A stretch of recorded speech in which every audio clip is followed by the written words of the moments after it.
In this lecture, we will be talking about the importance of interdependence in student success, as well as how it relates to effective communication. Interdependence may be something we don't often think about. We are all familiar with being independent and may have heard many times how important that is. However, it's also important to understand the effects of interdependency and how that could positively impact your success. Now, being independent is important for many reasons, and one of them being that you don't rely on others. It teaches you how to be proactive and to take care of things on your own. And there's certainly a sense of pride when it comes to being independent. There's no doubt about that.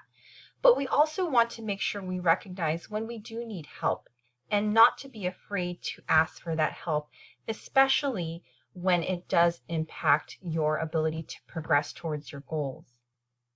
And I included this image just to show in words how that impact can take place. And basically in this image, you see a statement here that says, "I am because we are."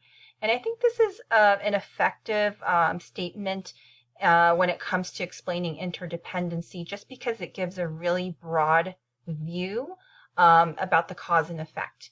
So again, interdependency can be a give and take. You receiving help from others and accepting that, not being afraid to do that, as well as you being able to provide that help or assistance to somebody that's in need of it. Now, to further give an analogy or example of interdependence, I came across this short story that really resonated with me, and I think really gives a good example of interdependence and also just kind of gives us a visual of what that might look like. So I'll go ahead and read this. A story is told of a man who prayed to know the difference between heaven and hell. An angel came to take the man to see for himself.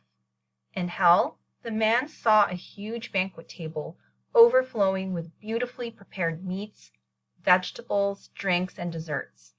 Despite this bounty, the prisoners of hell had withered, sunken looks. Then the man saw why. The poor souls in hell could pick up all the food they wanted, but their elbows would not bend, so they could not place the food into their mouths. Living amidst all that abundance, the citizens of hell were starving. Then the angel whisked the man to heaven, where he saw another endless table heaped with a similar bounty of splendid food. Amazingly, just as hell, the citizens of heaven could not bend their elbows to feed themselves. "I don't understand," the man said. "Is heaven the same as hell?" The angel only pointed. The residents of heaven were healthy, laughing, and obviously happy as they sat together at the banquet tables. Then the man saw the difference. The citizens of heaven were feeding each other. Now in this example, this is just a story again that I came across, and it just happens to use heaven and hell as an example, but no way this is trying to impose any type of religious beliefs. However, I just do want to point out the point of this short story in that you can see here in hell, the citizens were, placed with the food and everything that they needed to survive. However, they were focused on how do I just feed myself and how do I make that happen, and not thinking about how to get help. So instead, they were starving. Whereas in heaven, the citizens were happy and healthy and obviously, eating because they were feeding each other. So again, it just shows the positive impact of interdependency and how that can be something that we want to make sure we use in the way that we approach things, as well as use it in the context of student success. In this slide, we look at the importance of interdependence in college and why you should be practicing that as a student. This is taken from chapter 44 of your textbook, and it shows how being interdependent can positively affect your college experience. So on this left side here, you'll see the struggle mode that students might experience when they're not necessarily practicing interdependence. So students in struggle mode maintain a stance of dependence, codependence, or perhaps dogged independence, but not interdependence. Whereas those in success mode develop relationships that support themselves and support other people as well. Students in struggle mode may also avoid cooperating with others in situations where the common good could be achieved. So again, that greater impact that I was talking about in our earlier slide, and that how that can affect not only you, but others. Students in success mode, on the other hand, develop networks of friends, family members, professionals, and others as a support team. And I want you to really think about that, the concept of building a support system or a support team to help you throughout your success.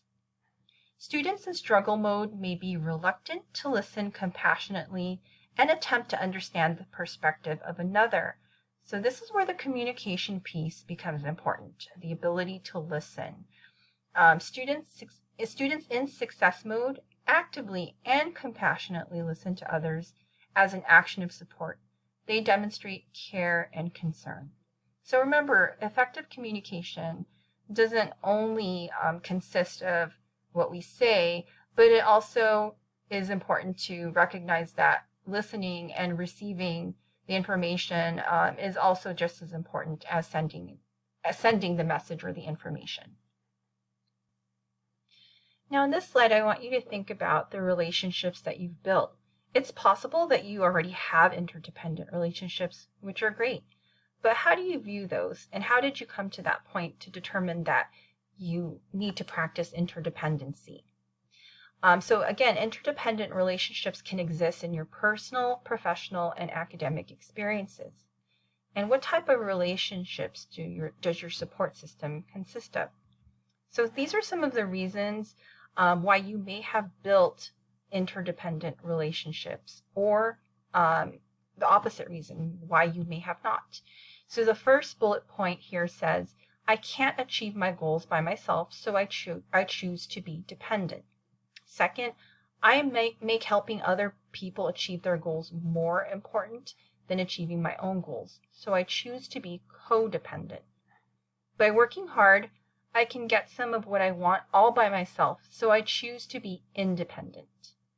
I know I can get some of what I want by working alone, but I'll accomplish more and have more fun if I give and receive help, so I choose to be interdependent. So I want each of you to really think about each statement here and how this applies to you in different situations. And think about which is a healthy statement here and one that you could use as you move forward towards progressing your goals.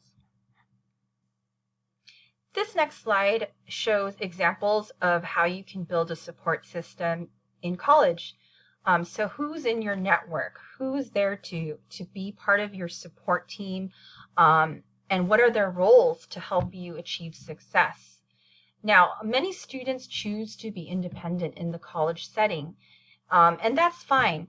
Remember, independence is important, but it's also important to be aware of when you need help and to make use of all the academic support that is available to you in college. So when you build relationships in college, you can do that with your professors, your counselors who are faculty members, as well as staff members. These can include, like I said, your professors, your counselor, or even faculty advisors, or maybe even somebody that you may have just encountered at admissions and records, a staff member that has been really helpful to you. It's also important to know your college's support services, and these are a few departments or resources and services that are available to you at Chaffey. Of course, there are many others, and in a future assignment, when you do your website scavenger hunt, you'll be able to learn about all the different resources on campus. Now, what scenarios in your professional and academic roles might you employ interdependence? So here are some examples of where you might already be practicing interdependency. So maybe when forming study groups, doing group work, team projects at work, or work groups that you may have formed to meet a task or a goal, or even in meetings. If any of you work and you have meetings, that is a way to practice interdependency. Now, I do want to point out, if you need help and you don't know where to go, it's also always important to ask. Stay connected to your professors, your counselors, or anybody that you've built a healthy, positive relationship with on campus. That could be a resource to you. Now, in this last slide, I just want to reiterate the importance of communication in interdependence. And active or effective communication definitely strengthens collaboration and relationships and interdependency. So in this slide, it shows how to practice being an active listener. Active listening is different than just hearing. Active listening is a process that involves different steps, and it is a learned skill. So to make sure that you strengthen your relationships, especially when you are trying to provide the help in an interdependent relationship, I would recommend trying these steps. So when you're listening to somebody, a friend, a family member, and trying to help them, first you want to make sure you are listening to understand. Again, not just hearing something, actually listening. So you're understanding what the issue is, the situation is. Second, clear your mind and remain silent. Make sure that you're focused. Third, ask for clarification if you don't understand something or you just need to make sure that you are following whatever the person is trying to convey to you. And lastly, reflect the other person's thoughts or feelings. So maybe paraphrase or say it in your own words to make sure that you're truly understanding the message that is being received. So again, communication plays an important role in interdependent relationships. Having those great, strong interpersonal communication skills is not only important in your personal life, but also in the professional setting, especially if the type of career that you want to pursue involves a lot of one-on-one communication with another individual. So any of you future nurses out there, doctors, counselors, psychologists, and whatnot, interpersonal communication skills, which includes active listening, is very crucial. So with that, I leave you with the rest of the activities for the week. So you do have a discussion post due this week, as well as another video to watch in the module. And as always, if you need clarification or have any questions, feel free to reach out to me. But I hope that you learned something from this lecture, especially when it comes to the concept of interdependency. And please know that the relationship that you build with me as your professor or even possibly as your counselor is an interdependent relationship. And I'm always willing to contribute to your success and be part of your support network. Okay, have a great week.